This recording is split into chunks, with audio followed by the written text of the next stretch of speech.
انا اول من ينشق عنه القبر، سب سے پہلے میری ہی قبر مبارک کو کھولا جائے گا. وانا اول شافع واول مشفع، میں ہی سب سے پہلے سفارش کروں گا اور میری ہی سفارش کو قبول کیا جائے گا. انا اول من يأخذ بحلقة باب الجنة فأعقها، میں ہی سب سے پہلے جنت کا دروازہ کھٹکھٹاؤں گا. وانا اول من يفتح له باب الجنة، میں ہی ہوں سب سے پہلے جس کے لیے جنت کا دروازہ کھولا جائے گا. وانا اول من يدخل الجنة، اور میں ہی ہوں جو سب سے پہلے جنت میں داخل ہوں.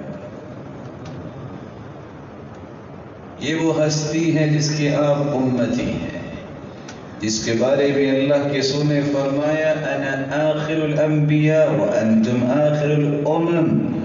میرے صحابہ، میں آخری پیغمبر اور تم آخری امت. انتم خیرها واکرمها علی اللہ عز وجل. 70 امتیں گزری، 70ویں امت تم ہو، سب سے زیادہ عزت والی، سب سے بہترین امت تم ہو. اور تمہاری بہتری اور عزت کی نشانی کیا ہے؟ تأمرون بالمعروف وتنہون عن المنکر، تم لوگوں کو خیر کا حکم دیتے ہو اور برائی سے منع کرتے. 120 صفحے بنے گی قیامت کے دن جو جنت جانے والی ہیں. 120 صفحے. صحیح بخاری کی روایت ہے 80 صفحے جنت میں جانے والی وہ صرف اس امت سے ہوں. بقیہ تمام امتوں میں سے 40 صفحے جنت میں جائیں. اس ہستی کے امتیوں کو یہ بات سمجھنی چاہیے کہ زندگی کا کوئی بھی زاویہ ہے، اگر اس کو آپ منور کرنا چاہتے ہیں، روشن کرنا چاہتے ہیں، اللہ کے ہاں شرف قبولیت کا انعام پانا چاہتے ہیں، اس کے ذریعے اللہ کا تقرب لینا چاہتے ہیں، اللہ کے قریب ہونا چاہتے ہیں، تو سیرت کی روشنی میں، سنت کی روشنی میں، حدیث کی روشنی میں اس کی ترتیب بنائیے. کام بھی ہو جائے گا اور اللہ کی رضا بھی مل جائے گا. ایک شخص صرف روشن دان اس لیے رکھتا ہے کراس وینٹیلیشن کے لیے، یہ اس کی خواہش ہے. اگر اس کی نیت یہ بن جائے کہ میں نے یہ صرف اس لیے رکھنا ہے اذان کی آواز پہنچے، تو آواز تو پہنچے گی اور ہوا بھی آئے گی.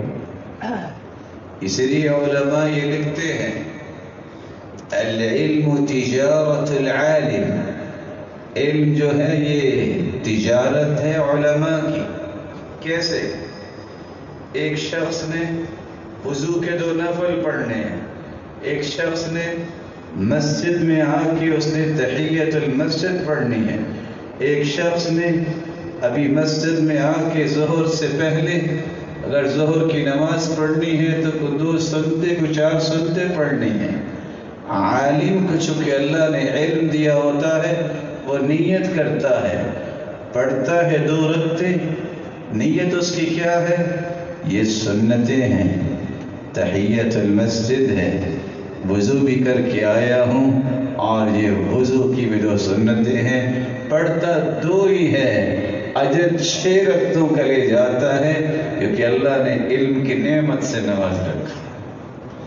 اگر میری اور آپ کی نیت یہ ہو کہ میں نے ہر وہ کام جو زندگی میں کرنا ہے وہ سنت کے مطابق کرنا ہے، سیرت کی روشنی میں کرنا ہے، اس کام پہ محمد مصطفیٰ کی مہر ہونی چاہیے، تو سمجھ لیجئے آپ کے زندگی کے جملہ معاملات جو ہیں وہ عبادت بن جائیں گے. یہی تو سلف کی ایک خواہش تھی. اللہم اجعل بسمتی عادت، اللہ میرے مسکرانے کو میرے لیے عادت بنا دے. وہ حدیثی عبادت، ہر میری بات جو میرے الفاظ بن کے زبان سے آئیں اللہ میرے لیے انہیں عبادت بنا دے. وہ حیاتی سعادت، اور میری زندگی کو سعادتوں سے بھری ہوئی زندگی بنا دے. ونوتی شہادہ، آنا تو ہے تیرے پاس لیکن شہادت کی موت نصیب.